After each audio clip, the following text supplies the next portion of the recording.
अस्सलामुअलैकुम my social media family. उम्मीद करती हूँ कि आप सब लोग हिफ्ज़ अमान से होंगे, खुशबाश होंगे। शोबिज़ की नगरी से एक और ख़बर लेकर आपके खिदमत में हाजिर हो गई हूँ। आजकल हमारे मीडिया के थ्रू इतना झूठ बेचा और इतना झूठ दिखाया जा रहा है कि उसके बाद लोगों को अगर आप असली चीज़ भी दिखा दें तो अवाम का एतबार उससे बिल्कुल उठ चुका है। हर वो चीज़ जो रियल होगी, अवाम इतना मसाला और इतना ड्रामा देखने के आदी हो चुके हैं कि उनको असली चीज़ भी ड्रामा दिखाई देती है। आपको पता है कि अब चैनल्स अपनी मौत आप मर रहे हैं। एक वक्त है कि जब मेन स्ट्रीम मीडिया का एक दौर था और मेन स्ट्रीम मीडिया पर बैठने वाले सहाफ़ी हों, चाहे एंकर पर्सन्स हों, लोग उन्हीं को सच और हतमी बात उनकी मानते थे। लेकिन आजकल सोशल मीडिया ने समझ लें सबका भट्टा बिठा के रख दिया है। अब ऐसे में आपको पता है कि चैनल्स जो हैं वो रेटिंग के चक्कर में ऐसा ऐसा झूठ बुलवाते हैं और ऐसे ऐसे भंड मरवाते हैं और अपने एंकर से ऐसी ऐसी हरकतों सकनात करवाते हैं कि बाद में वो क्लिप्स वक्ती तौर पे वायरल तो हो जाते हैं, लेकिन लोगों को सच्चाई का पता चल जाने के बाद उस एंकर की शामत आ जाती है, लोग उसको ट्रोल करना शुरू कर देते हैं। लेकिन जो मास्टरमाइंड होता है, जो चैनल होता है, वो आराम से उसका मज़ा लेता है। अगर कंट्रोवर्सी ज़्यादा बढ़ जाए तो फिर लोग क्या करते हैं, चैनल्स वाले क्या करते हैं कि उस एंकर पर्सन बेचारे की छुट्टी करवा देते हैं, मतलब उसकी रोज़ी पे लात मार देते हैं, लेकिन खुद वो आराम से उनकी सारी उंगलियां घी में होती हैं।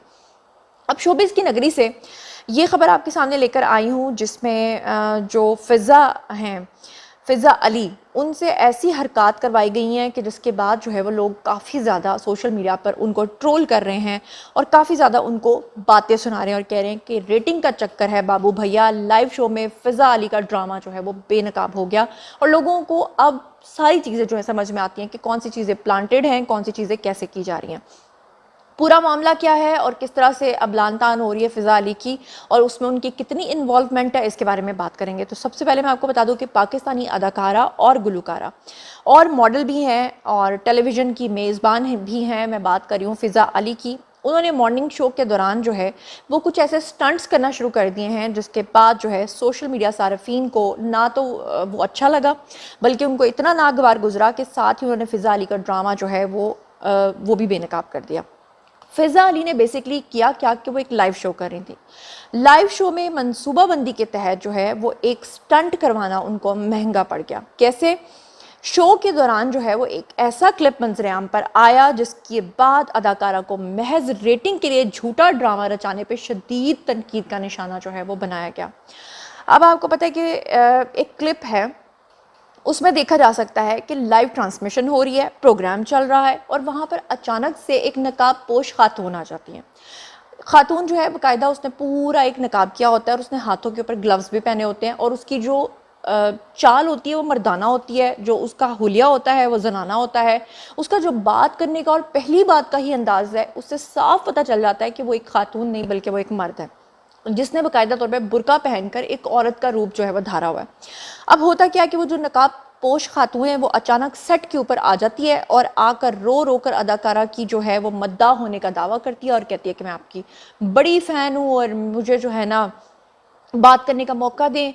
उस वक्त जो है होता क्या है कि पहले तो जो फ़िज़ा अली हैं वो ख़ातून से डरने का ड्रामा करती हैं और वो ड्रामा इतना जाली होता है। हालांकि फ़िज़ा अली तो इतने सालों से काम कर रही हैं, मेरे ख्याल से 90s के ज़माने से शायद वो काम कर रही हैं या पता नहीं 2000 के ज़माने से वो काम कर रही हैं, तो अब तक तो उनको एक्टिंग में इतना मंच जाना चाहिए कि पता नहीं चलना चाहिए कि वो सच कह रही हैं, ये क्या समझ रही हैं, एक्टिंग कर रही हैं। लेकिन बहरहाल वो क्या करती हैं कि जनाब वो इतना ज़्यादा ड्रामा इस तरह का फॉल्स किस्म का करती हैं कि लोगों को समझ आ जाती है कि फ़िज़ा अली ने ये पूरी तरह से प्लांटेड शो किया है। अब वो सबसे पहले फ़िज़ा अली क्या करती हैं कि उस खातून से डरने का जो है ड्रामा करती हैं, फिर सहमने का ड्रामा करती हैं और उसके बाद उस खातून से गुफ्तगू करना शुरू कर देती हैं। उसके बाद उनकी ख्वाहिश जानने की कोशिश करती हैं कि तुम्हारी ख्वाहिश क्या है, तुम यहाँ स्टेज पर क्यों आई हो। उसके बाद फ़िज़ा अली जो है वो मुतासरा खातून जो है वो एक बेहतरीन अदाकारा और होस्ट बनने की ख्वाहिश ज़ाहिर कर देती है। यानी वो खातून जो है वो आती है और वो आकर फ़िज़ा अली को कहती है कि अल्लाह के वास्ते ये है तो वो है तो मुझे जो है ना एक होस्ट बना दिया जाए।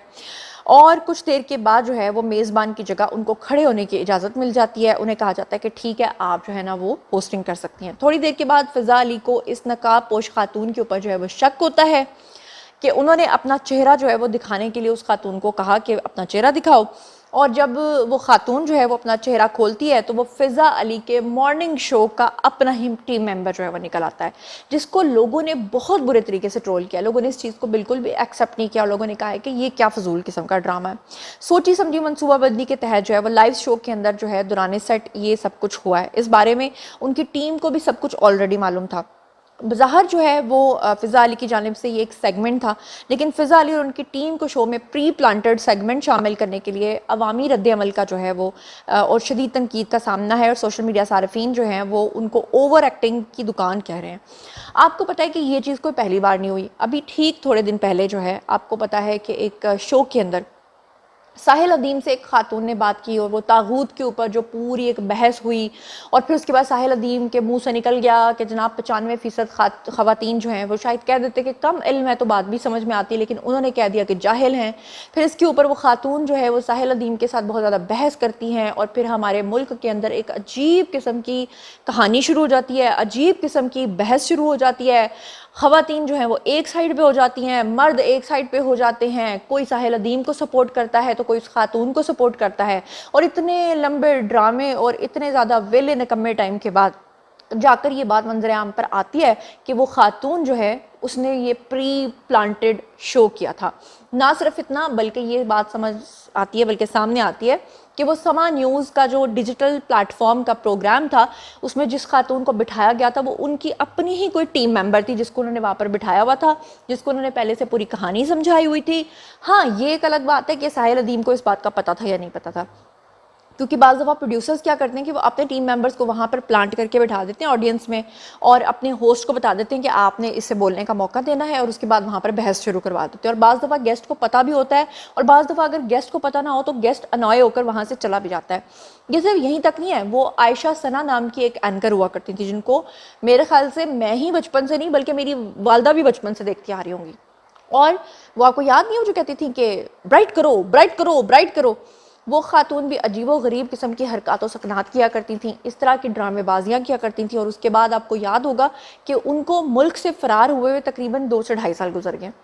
उन्होंने यहाँ पे पाकिस्तान के अंदर एक बीसी डाली थी, यानी एक कमेटी डाली थी, लोगों का पैसा इकट्ठा किया, शोज़ किए, जगह जगह से एडवांस पकड़े और मुल्क से फ़रार हो गए। तो पाकिस्तान के अंदर ये चीज़ें जो हैं अब मीडिया के अंदर जो है वो जुगतबाजी, भांडपन और इस तरह की चीज़ें, मैं भांडपन या मरासीपन को बुरा नहीं कह रही क्योंकि भांडपन भी अपना ही एक मज़ा रखता है। जुगतबाजी आप देखें ना कि कपिल शर्मा का जो शो है उन्होंने पाकिस्तान आकर सीखा, उन्होंने देखा कि कैसे यहाँ पर काम होता है, उसके बाद उन्होंने वहाँ जाकर अपना शो डिज़ाइन किया। तो क्या आज लोग उसको नहीं देखते? कहने का मकसद ये है कि चाहे आप भांडपन करें, चाहे आप जुगतबाजी करें, चाहे आप कुछ भी करें, लेकिन अगर आप उसके अंदर नॉलेज को शामिल करें, उसके अंदर लोगों को कोई सीख मिले, लोगों को एंटरटेनमेंट मिले, कुछ ना मिले तो कम से कम लोगों को हंसने का मौका मिले या लोगों को एंटरटेन होने का मौका मिला, उसका तो फ़ायदा है। लेकिन जब आप लोग चैनल के ऊपर रेटिंग के चक्कर में इस तरह की हरकतों सकनात करवाते हैं, इवन के मॉर्निंग शोज़ भी क्यों फ्लॉप हुए थे पाकिस्तान के अंदर, इसलिए क्योंकि वहाँ पर भी सिवाय शादियाँ दिखाने के, आर्टिफिशियल लोगों के ब्रांड्स को प्रमोट करने के, और वो जो वहाँ पर बैठ के फैमिलीज़ की आपस में बहस दिखा रहे होते थे ना, वो भी फैमिलीज़ नहीं होती थी, बल्कि वो किसी को, किसी के बाप को किसी का भाई बना के, किसी के बेटे को किसी का शौहर बना के, और वहाँ पर उनको बाकायदा तौर पर पैसे पे किए जाते थे। तो मीडिया पर इतना झूठ बिकने लगा है कि लोगों को अब एक पलक झपकने में समझ आ जाती है कि प्री प्लांटेड ड्रामा हो रहा है। बहरहाल फ़िज़ा अली का जो शो है वो तो चल गया, लेकिन बात फिर यही है कि हमारे लोग इस भांडपन के ऊपर तनकीद तो बहुत करते हैं, लेकिन लोग पसंद भी इसी तरह की चीज़ों को करते हैं और जो असल खबर होती है उसको अप्रिशिएट नहीं करते। अभी देखा नहीं था, कल परसों एक खबर आई थी कि 3 बहनें जो हैं उन्होंने कोई चैम्पियनशिप शायद जीती है या क्या किया है, और उनकी जो अचीवमेंट है उसके ऊपर देखें, मुझ जैसे लोगों को भी नहीं पता कि वो क्या अचीवमेंट है। क्यों? क्योंकि हम लोग वो खबर आप तक इसलिए नहीं पहुंचाते या उसके ऊपर इतनी रिसर्च इसलिए नहीं करते कि पता होता है कि ऑडियंस ने देखना नहीं है, ऑडियंस का इंटरेस्ट जिस चीज़ में हम वो दिखाते हैं। तो बहरहाल ये थी आज की खबर। बारी जी आप लोगों की आई कमेंट सेक्शन में, और मुझे बताइए कि क्या इस तरह की चीज़ों की वजह से आपको लगता है कि आने वाले वक्त में पाकिस्तान टेलीविज़न जो है या जितने भी हमारे चैनल्स हैं वो फ्लरिश करेंगे, आगे बढ़ेंगे, या कि आपको लगता है कि वो अपनी मौत आप मर रहे हैं और जाते जाते जो आखिरी ड्रामे हो रहे हैं वो बस हम देख रहे हैं, और हम, या फिर आपको लगता है कि हमारे अवाम भी साथ में इस ड्रामे के आदी हो चुके हैं, जब तक उनको इस तरह की चीज़ें ना दिखाई जाएं, वो इम्यून हो चुके हैं, जब तक ना दिखाई जाएं तो उनको भी सुकून नहीं मिलता। जो कुछ भी आप सोचते समझते हैं शेयर कीजिए, पर्सनली जवाब दूंगी। मज़ीद खबरें, व्लॉग्स, इंटरव्यूज़ और सियासी तज्ज़िया जानने के लिए मेरे साथ कनेक्टेड रहना हरगिज़ मत भूलिएगा। चैनल को सब्सक्राइब कर लीजिएगा। अपना बहुत ख्याल रखिएगा। अल्लाह ने के बाद।